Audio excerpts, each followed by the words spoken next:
Hello, very beautiful community.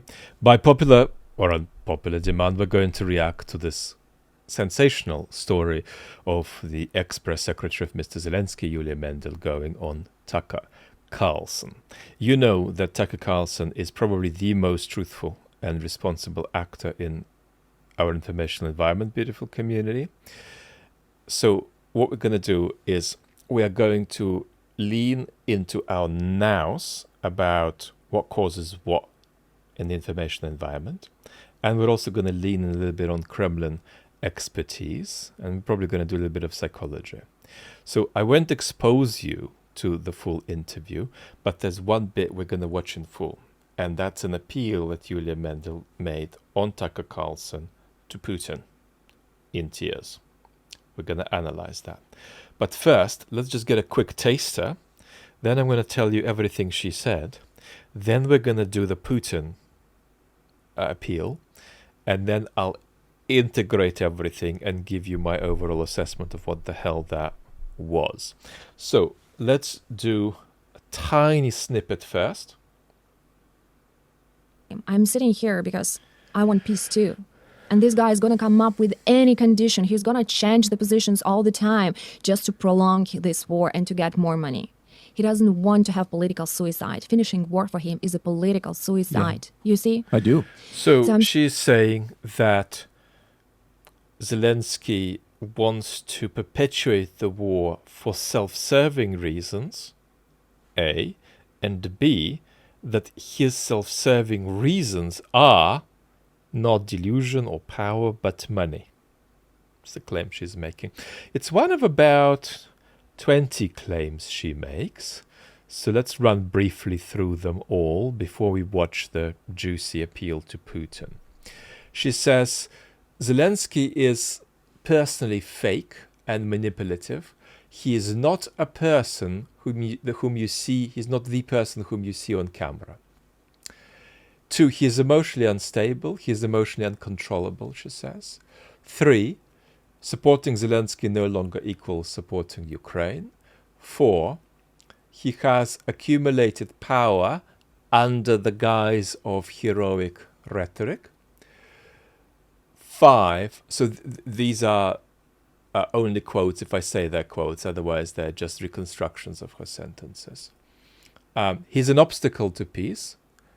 He is one of the biggest obstacles towards peace today. That's a quote. Ukraine faces a demographic catastrophe.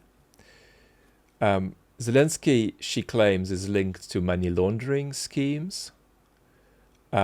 He is doing what we've just heard, prolonging the war she alleges for money. He privately believed that Ukraine was not ready for democracy. He admired authoritarian order. He allegedly promised Putin no NATO. He wants propaganda and not reality. His support is much weaker than public ratings suggest. He allegedly tolerated illegal cash payments, or approved illegal cash payments indeed. He uses repression against his critics. He uses the front line as punishment. Misbehave, go to the front line. Ukrainians are afraid to speak. He allegedly agreed in 2022 to give up territory, but then changed his position after the intervention of Boris Johnson. Now, this is a famous story about Johnson's intervention. I'll say later what I actually think about it. But let me be clear, she has no inside knowledge here. She's not inside the administration when she's making these claims. So she's seen it no more than you and I have seen it. Maybe a little more, but not much.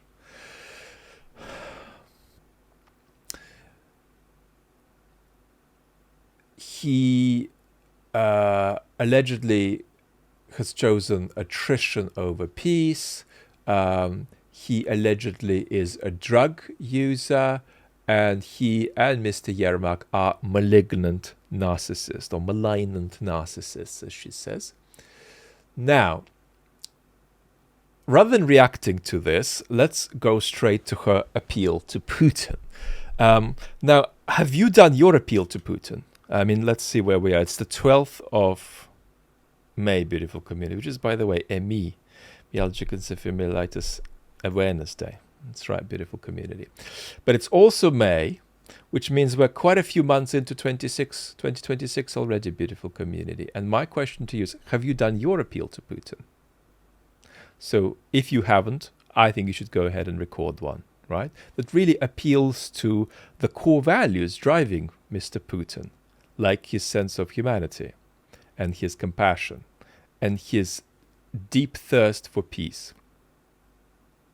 Right? All right. Let's watch this. May the force be with us. Oh, I'm going to have to screen record because I'm going to stop this and comment as we go along in case this gets really good. Message to the Russians, to Vladimir Putin, Russian president, in Russian. And of course I can't understand Russian. So, but you've done us, I think, us, the United States, a great service by this interview. And so I would be happy to turn it over to you to speak directly in Russian to the Russian president. Thank you. Of course. It's actually quite a moving moment. Shall I look there? Look there.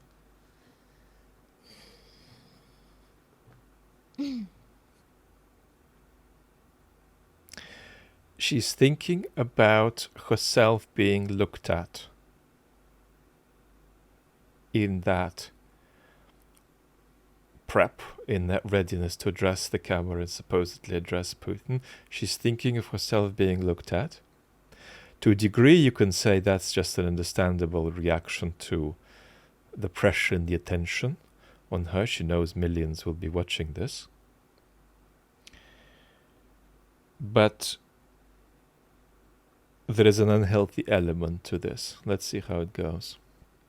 I'll try to translate as we go along, like we usually do, and she'll be speaking in Russian, beautiful community. Владимир Владимирович, Vladimir Vladimirovich, у меня нет вашего жизненного опыта. I don't have your life experience. Я не понимаю, как вы видите этот мир. I don't understand how you see the world. Но я не представитель НАТО, я не представитель But I'm not a Запада. representative of NATO. I'm not a работаю на Зеленского, representative я не of the ваш West. I don't политический оппонент. work for Zelensky. I'm not your И political вообще вам не opponent. угроза. And I'm not a threat to you. Я украинская женщина I'm a из Ukrainian украинского woman провинциального города Херсон. from a provincial Ukrainian town, Kherson. Вы говорите, что вы человек Бога. You say you are Но то, что a происходит в Украине, man of God, but what's happening in не имеет Ukraine ничего общего с Богом. has nothing to Не do имеет with ничего God. общего с человечностью. It's nothing to do with humanity. Вы говорите, что вы хотите мира. You say you want Это peace, единственное, что можно сегодня сделать правильным. and peace is the only right thing we can do today. Мир — это единственная возможная вещь, которая сделает победителями Украину и Россию. Peace is the only possible thing that could make winners, could turn into winners, both Ukraine and Russia. В этой войне нету победителя, нету. In this war, there are no victors. Обе страны проигрывают, Both славяне sides are убивают losing. славян. Slavs are killing Slavs. Я из Херсона. I'm Я from думаю, что Kherson. ваша армия I think that your рассказывает вам только army благородные вещи, tells you noble tales только о победах. about victories. Но в Херсоне происходит дроновое сафари на людей.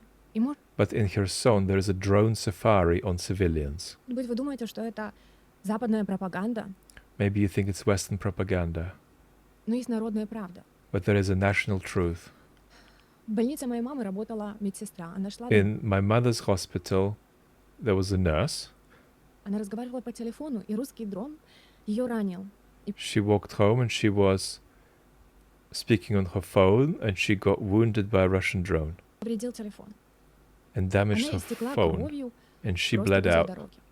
just there on the pavement. В этом году другая медсестра приехала This year, домой в село, another где я nurse росла, в Херсонской Came to a village where I grew up in the области. Kherson Она Oblast. приехала из дня рождения внука, вышла из She got there to celebrate her grandson's birthday. She got out of the car машины, и русский дрон ее. and the Russian drone killed her. Недавно мы видели видео, эвакуировали Recently, we стариков. saw a video of Боже, old как people они падали being на снег. evacuated. Oh gosh, how they fell on the snow. ошарашенные этим dumbfounded взрывом в by the крови, explosion, старики. covered in blood. В Old Херсоне, people. прифронтовых территориях Украины. In Kherson, in the frontline adjacent territories in Ukraine, Остались старики и самые немощные люди, у которых you've got old folks and really the most helpless folks who got left behind. нету денег, чтобы They выехать. don't have money to leave. Ваша армия сама Your постит army видео о том, как is она yourself охотится на posting людей videos дронами. about how it's hunting civilians with drones. Ну должны же быть какие-то There's пределы got to be some человечности. boundaries here, Один boundaries of ваш указ, humanity. один ваш One указ order может from это you, остановить. one Вы order говорите, from что вы you хотите can мира. stop this. You say you want peace, Но если вы это остановите, but if вам you stop ничего за это this, не будет, даже никто спасти. nothing bad will happen to you. Now, nobody might say thank you to you either, but Вам не скажет. Но люди-то будут знать. people will know. Когда наступит мир, я надеюсь, я When молюсь peace каждый день, comes, чтобы I наступил pray мир. every Когда он day for наступит, peace to come. When нам peace придется comes, всем we восстанавливать will all человеческое have лицо. to restore our human face. И почему бы вам не начать делать это And why don't сейчас? you start doing that now? Вы ходите в церковь, вы You go to молитесь, church, you pray. но когда-то придется Putin is not religious. объяснить Богу, почему ваша армия But охотится at some point you'll need to explain to God why your army на немощных, на старых, на hunts бедных людей. Это helpless, elderly, impoverished что? people. Война с НАТО, это что? What is this? A war with NATO? A war with the West? What is this? How does one describe Если вы this? действительно хотите мира, одно If you ваше really слово, want peace, одно one ваше word from слово, you, one word from you, и вот это вот дроновое сафари and this остановится. И drone пускай никто вам не drone скажет safari спасибо. will stop. And yes, maybe nobody will say thank you to you, Люди ведь будут знать. but people will Мир know. это единственное, Peace is the единственное only возможное possible решение сегодня decision для сильных. today for those who are strong. So she spent a long time writing this. Я не знаю, услышите ли вы меня, I don't know if you'll hear me, но это нужно прекратить. but this Это needs to зашло stop. слишком далеко. It's Это gone too far. бесчеловечно. Это It's так inhumane. цинично, это так It's so гадко, cynical. It's so vile and base. Вы можете это остановить. You can stop it. I don't know if he will hear me. It's, you know, I'm actually grateful that I didn't cry so much. I usually cry so much when I'm talking about the war. Well, I appreciate everything you've done, and I hope this is widely seen. Well, thank you very much for giving me the platform and for allowing to have this frank conversation. I feel like I took a lot from myself and that my silence could be a contribution to this war, but now I feel like I did something real and good. Thank you. I think you did. Thanks very much. Thank you. All right. Right.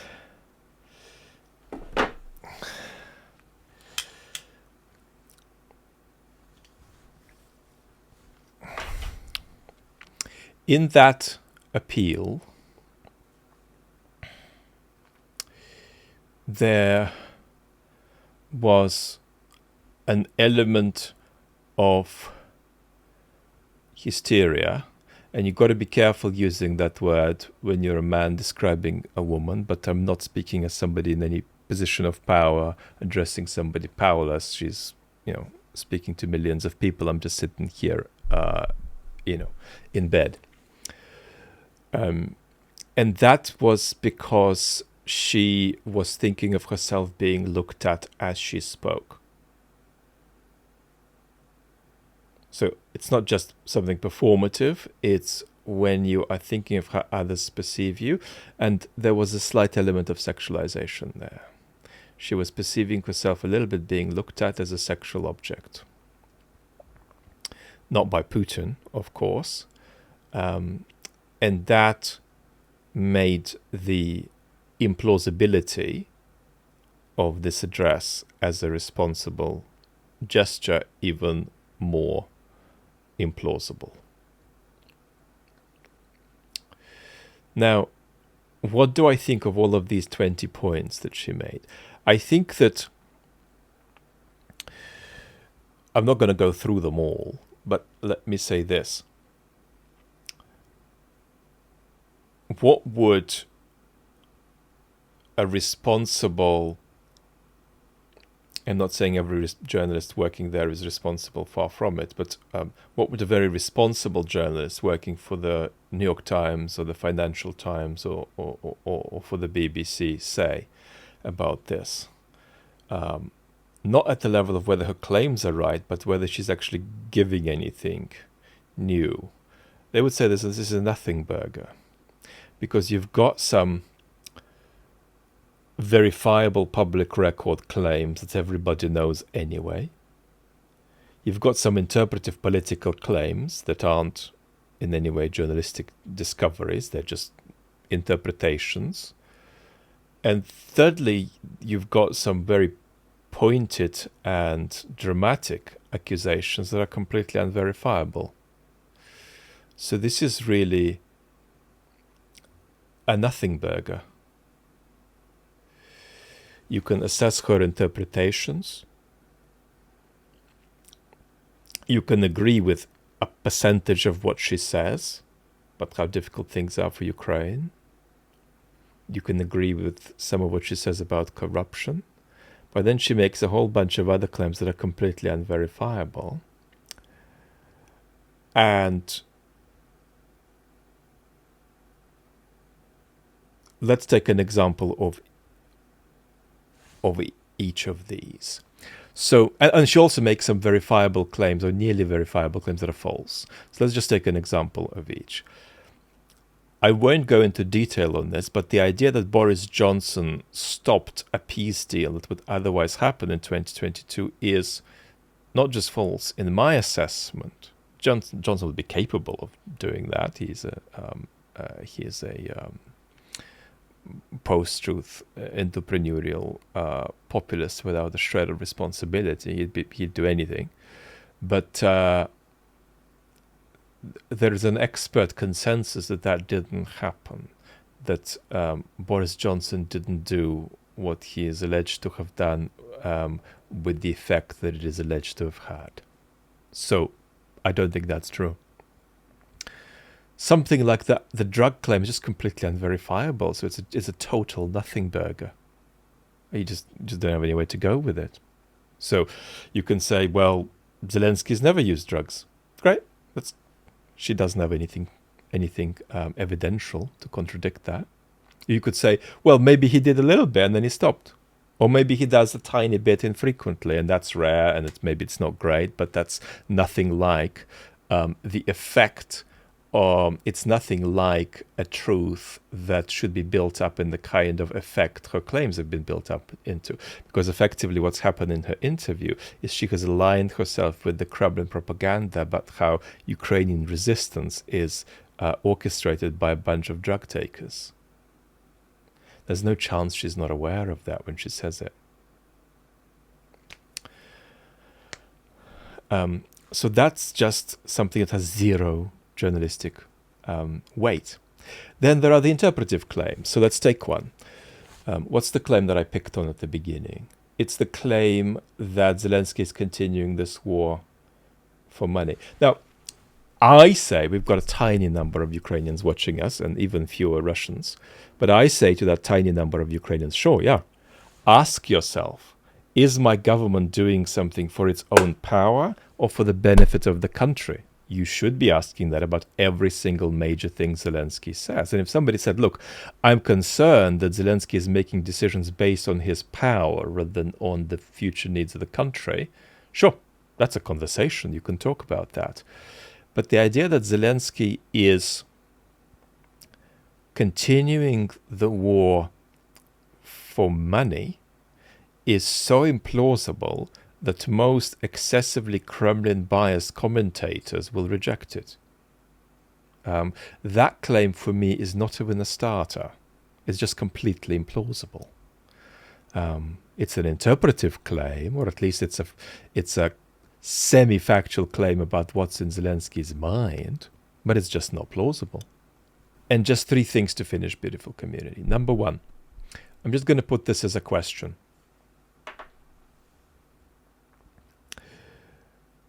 Do you think that a responsible Ukrainian patriot who is very critical of the Zelensky administration could make that appeal to Putin and responsibly judge that that appeal is constructive. You know what I think? I'm partly asking this as a rhetorical question. Second thing, it's very important, and I won't legislate on this because I've been talking about it endlessly. I spoke about it with the Mooch in my last main channel video. I talk about narcissism a lot, which means it's really important to apply the label of narcissist to political leaders whose behavior is significantly distorted by narcissistic personality disorder. But it's also important to withhold that label when it doesn't apply. And you've got a bit of a problem here because you have seen Zelensky speak a lot in English, in most cases, right? Our audience is North American, very Scandinavian leaning, North European. But you haven't followed Zelensky's political career pre-war in most cases, right?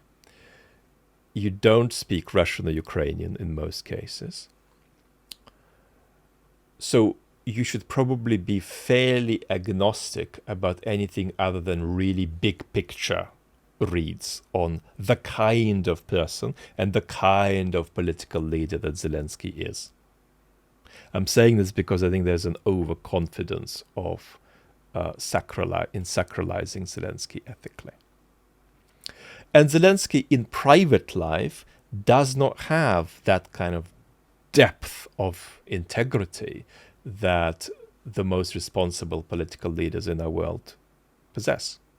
But in my assessment, having followed Zelensky's career even before he went into politics, and being one of the most vocal people on the internet about narcissism in politics, I just don't think Zelensky is a narcissist. His capacity to hold other people is sufficient for him to clear that bar. He does not have narcissistic personality disorder. Okay? So I don't think that's a plausible claim from Yulia. Last remark. Another remark that might sort of challenge you epistemically a little bit. I don't want to imply anything causal here, but I do want to say that this interview comes out at a time when our informational environment is episodically swinging toward a more euphoric sentiment about Ukraine's prospects. Something has happened and you're experiencing a little bit more euphoria in the informational bubble that you're exposed to about how badly Russia is doing in the first instance, and secondly, how Ukraine has certain capacities for innovation and sustainability. That euphoria being largely based on changes in Russia, I can tell you is bogus. It's being fed to you by algorithmic mediation of messaging. It's not based on reality on the ground in Russia, right? If it were, I would tell you. As it isn't, I'm also telling you. But it's possible that it played a part in God knows what. The unconscious of some of the people who put this interview together, that it needed to be a sort of a counter piece to the current trend, which has veered more in the direction of saying, oh, things are not too bad for Ukraine, and actually Russia is collapsing a lot more radically than we anticipated. So without implying anything causal, it's an interesting thought to have, to see this interview as a counterpiece to the latest algorithm-mediated trend in the informational environment. But trust me, beautiful community, when a major crack appears in the Kremlin, you're going to hear about it. Lots of love. Talk very soon.